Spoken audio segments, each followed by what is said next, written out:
Assalamualaikum warahmatullahi wabarakatuh. Terima kasih senang berjumpa dengan teman-teman semuanya. Semoga dalam keadaan sehat walafiat. Pada episode kali ini kami akan membahas mengenai KDRT atau kekerasan dalam rumah tangga.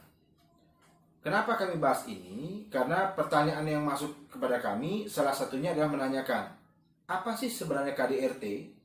Kedua, siapa sebenarnya yang termasuk dalam ruang lingkup perlindungan KDRT? Dan yang ketiga, bagaimana bentuk dari kekerasan dalam rumah tangga itu sendiri?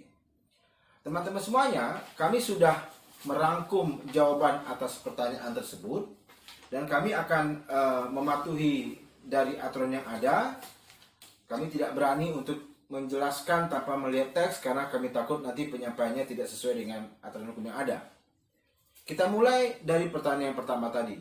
Apa itu KDRT?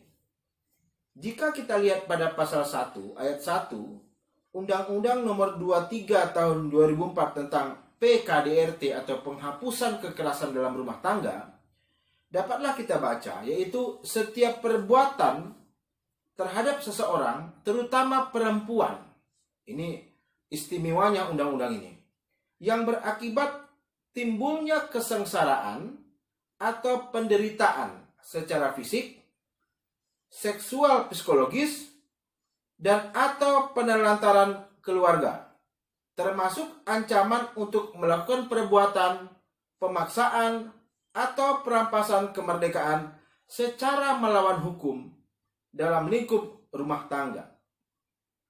Pertanyaannya, siapa saja orang-orang yang termasuk dalam ruang lingkup rumah tangga tersebut? Apakah hanya seorang perempuan yang menjadi istri? Atau hanya anak-anak saja? Lalu bagaimana dengan orang yang kemudian sedang bekerja di dalam rumah tersebut?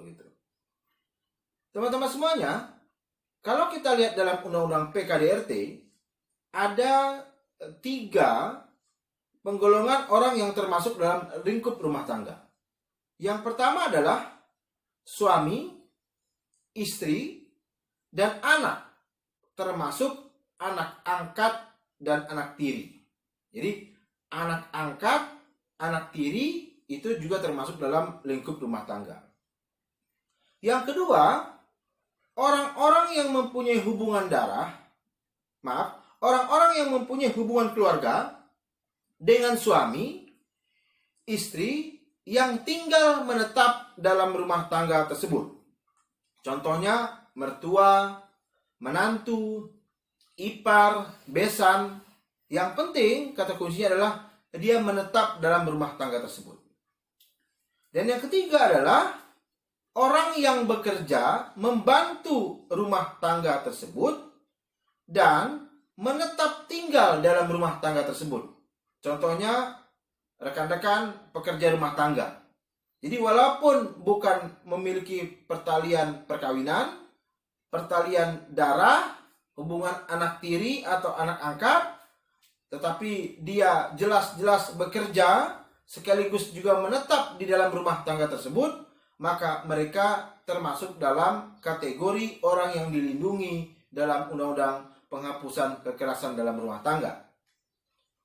Pertanyaan terakhir tadi adalah, apa saja bentuk yang dapat dilakukan oleh anggota rumah tangga sesama anggota rumah tangga? Jadi jangan dibayangkan, bisa nggak kalau PKDRT itu berlaku terhadap perbuatan seorang istri kepada seorang suami? Menurut saya bisa, karena di dalam rumah tangga tersebut.